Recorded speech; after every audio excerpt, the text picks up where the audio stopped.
আমার জন্ম সিলেট শহরে 1945 সালে। আমার বাবার নাম সৈয়দ আহমদ মোস্তফা, মায়ের নাম সৈয়দা ফয়জুন্নেসা খাতুন। আমি শৈশবে পাঠশালা স্কুলে পড়ছি, দুর্গাকুমার পাঠশালা। খুব সুন্দর স্কুল ছিল। তো ওইখানে একটা শোরুম ছিল, একটা শোকেসে ছিল নানান রকম পশু পাখি এবং মাছ ইত্যাদি ভাস্কর্য। তা আমি অবসর সময়ে অভিভূত হয়ে দেখতাম। বাৎসরিক পরীক্ষার পরে পশু পাখির ভাস্কর্য করে নিয়ে যাওয়া লাগতো। তো ওইটা আমি খুব আনন্দের সাথে করতাম, করে নিয়ে যেতাম এবং আমি সবচেয়ে ভালো মার্ক পাইতাম ওইটাতে। স্কুলে যেতে রাস্তার আশেপাশে স্বর্ণকারের দোকান ছিল, তো ওরা কাজ করতো পাইপ দিয়ে, আগুন দিয়ে সুন্দরভাবে কাজ করতো। ওইগুলো দেখতাম আমি দাঁড়ায় দাঁড়ায়, ওইগুলো দেখে আমার খুব ভালো লাগতো। তারপর মহিষের শিং দিয়ে চিরুনি বানাইতো, ওইগুলো দেখে আমার খুব ভালো লাগতো। পাঠশালা জীবন শেষ হয়, তারপরে আমি এইডেড হাই স্কুলে ভর্তি হই। এইডেড হাই স্কুলে ভর্তি হয়ে আমি অনেকদিন লেখাপড়া করি এখানে, ক্লাস 8 পর্যন্ত। তারপরে আমি ঢাকাতে চলে আসি। ঢাকাতে আমি নবাবপুর স্কুলে পড়ি। নবাবপুর স্কুল থেকে আমি মেট্রিক পাস করি আর কি। আর্ট কলেজের একটা ফর্ম আনলাম না, তখন একটা ছিল, জন্য একটা এসে দেওয়া লাগতো। একটা এসে পরীক্ষা নিত, ইংলিশ পরীক্ষা আর ড্রয়িং পরীক্ষা। ড্রয়িংয়ের মধ্যে একটা সাবজেক্ট ওরা দিয়ে দিত, আর 2-3টা মেমোরি ড্রয়িং, 3টা ড্রয়িং আমার নিজ থেকে করা, এগুলা অ্যাড করে দেওয়া লাগতো আর সাথে। তো আমি এডমিশন পেয়ে যাই। আমার সিরামিক্স ডিপার্টমেন্ট ছিল, ভাস্কর্য বিভাগ আর সিরামিক্স বিভাগটা ওইখানে। 2টা বিভাগই আমার খুব আন্তরিক বিভাগ ছিল, খুব প্রিয় বিভাগ। এখানে রাজ্জাক স্যার ছিলেন হেড, উনি এখন মারা গেছেন। উনি ওই সময় করতেন আর কি, ভাস্কর্যের হেড ছিলেন। তো উনাকে প্রায় সময় কাজ দেখাতাম।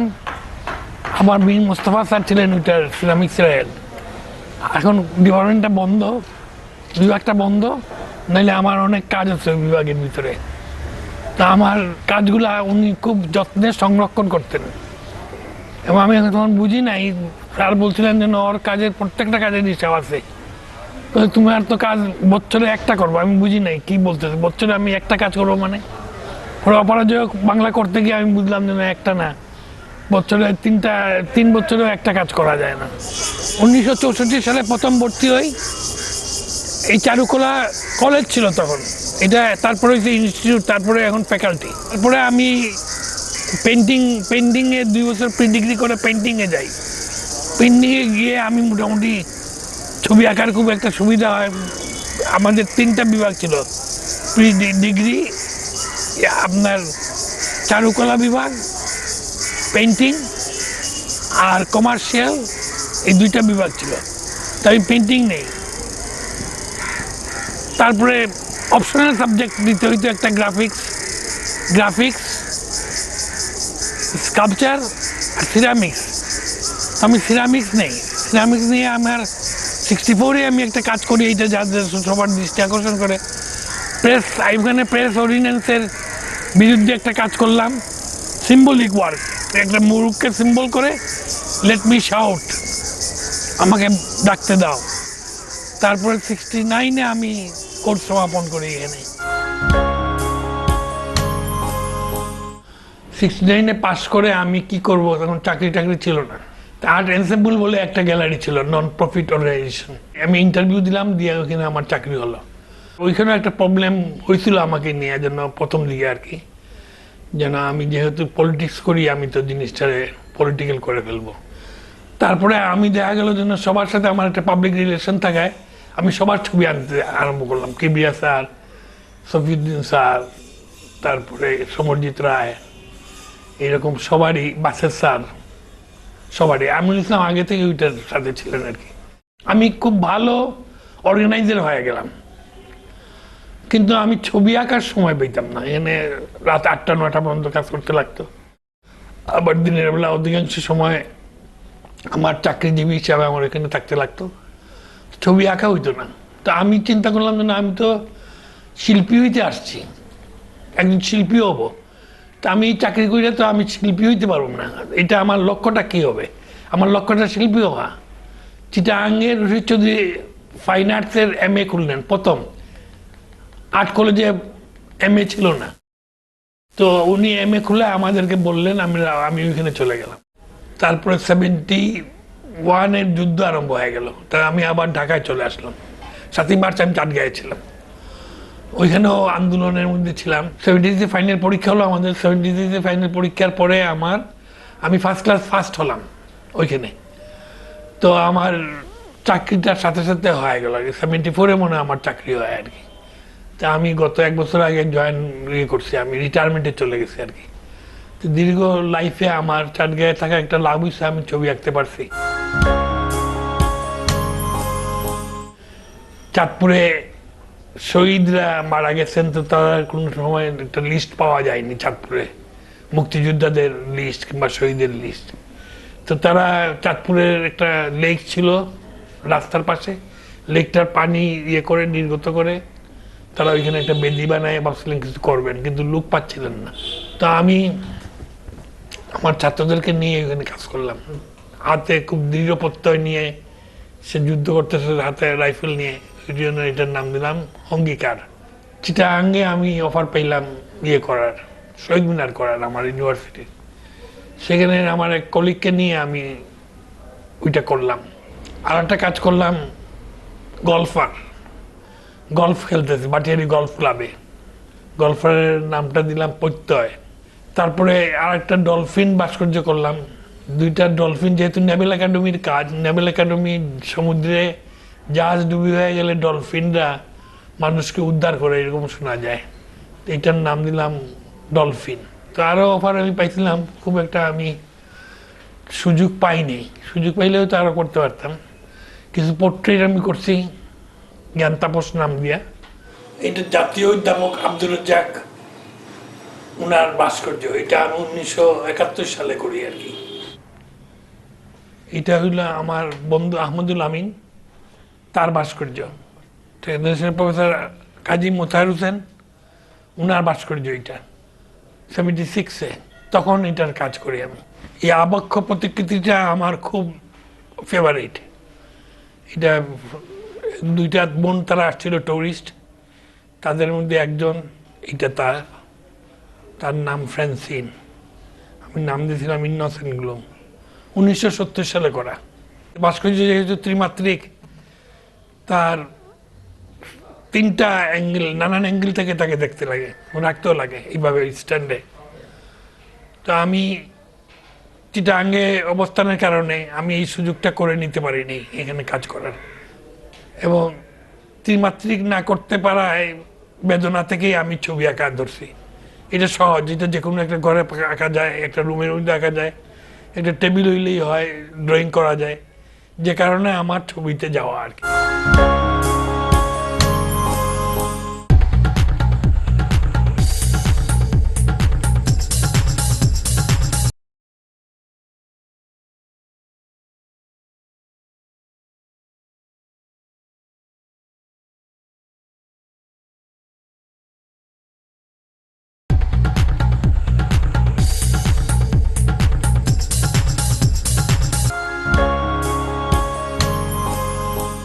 উল্লেখযোগ্য ছবির মধ্যে 2011 সালে যে প্রদর্শনী করছিলাম, তার মধ্যে roses with tears, road to heaven, still life with flowers, Madonna, acrylic, forest 1, forest 2, rain, symphony of colours 2, sun and water, spring, acrylic, spring, trees, golden shower. বসন্তটা আমার খুব ফেভারিট। আমি নিজেকে খুব সৌভাগ্যবান মনে করি। ঢাকা বিশ্ববিদ্যালয়, যেখানে আইয়ুব খানের বিরুদ্ধে কিংবা মার্শালের বিরুদ্ধে সব আন্দোলনের প্রাণকেন্দ্র, সেই জায়গায় আমার ভাস্কর্যটা করতে পারায়। 1973 সালের মার্চ মাসে আমি লেআউটটা আরম্ভ করি। আমার 3 মাস লাগে সর্বমোট কাজটা করতে, এবং আমি প্রায় 12-14 ঘন্টা কাজ করে 3টা মডেল নিয়ে আমি কাজটা সমাপ্ত করি। আমার মডেলরা ছিলেন বদরুল আলম বেনু, হাসিনা আক্তার, হামিদ মকসুদ ফজলে। এই তিনজন ছিলেন আমার মডেল। বিশ্ববিদ্যালয়ে অনুমোদন পেতে পেতে 1974 সাল হয়। সবচেয়ে স্যাড পার্ট হইল, দুঃখের ব্যাপার হইলো, যখন বঙ্গবন্ধু মারা যান 1975 সালে 15ই আগস্ট, তারপরে কাজটা পলিটিক্যাল কারণে বন্ধ হয়ে যায়। এইটা আমার জন্য সবচেয়ে দুঃখজনক ব্যাপার। এবং এই কাজটা বারবার ভাঙতে আসে মৌলবাদীরা, এবং তাদের বিরুদ্ধে রুখে দাঁড়ায় এই ছাত্র সমাজ।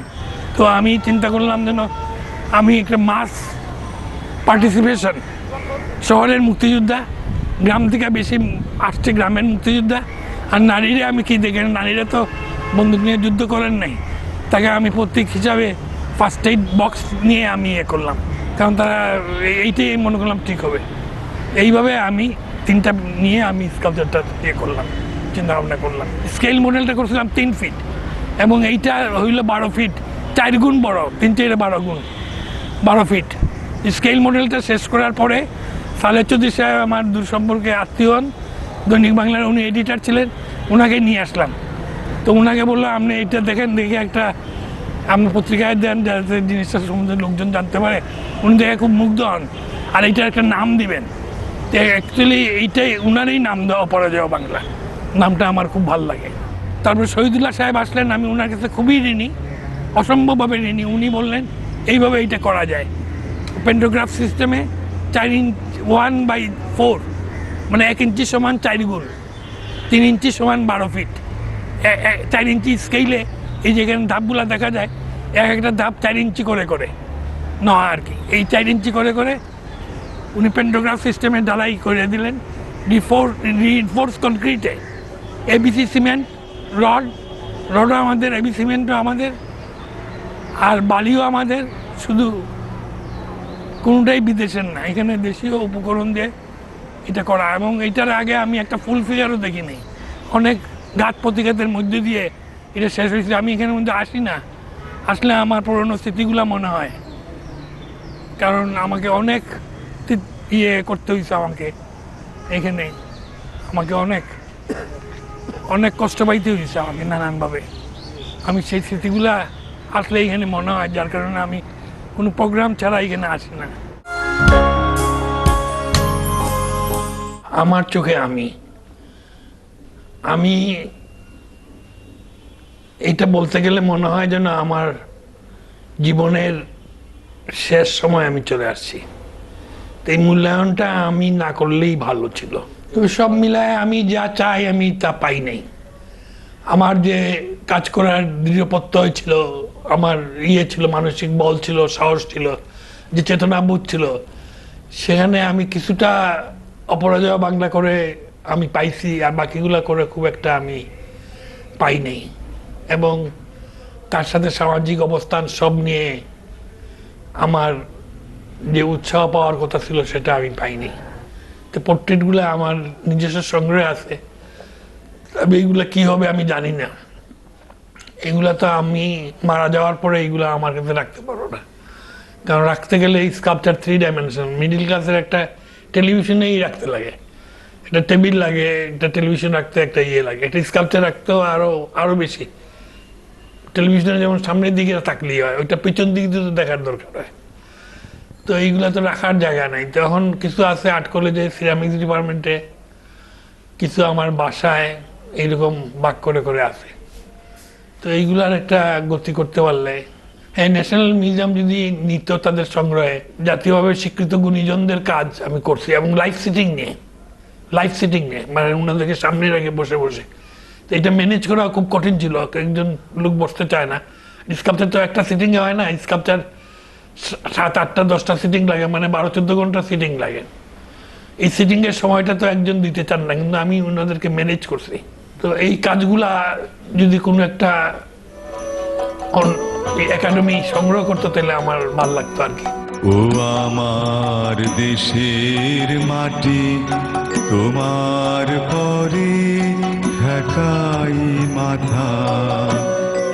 ও আমার দেশের মাটি, তোমার পরে ঠেকাই মাথা। তোমাতে বিশ্বময়ী, তোমাতে বিশ্বমায়ের আঁচল পাতা।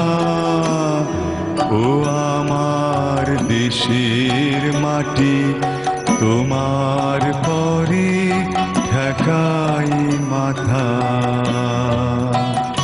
তুমি মিশেছ মোর দেহের সনে, তুমি মিলেছ মোর প্রাণে মনে, মিশেছ মোর দেহের সনে, তুমি মিলেছ মোর প্রাণে মনে।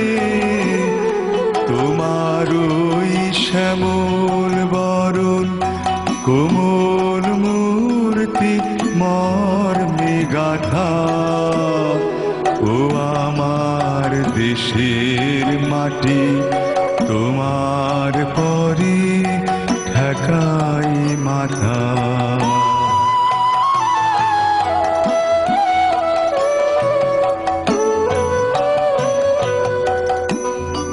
ওগো মা, তোমার কোলে জনম আমার মরণ, তোমার বুকে।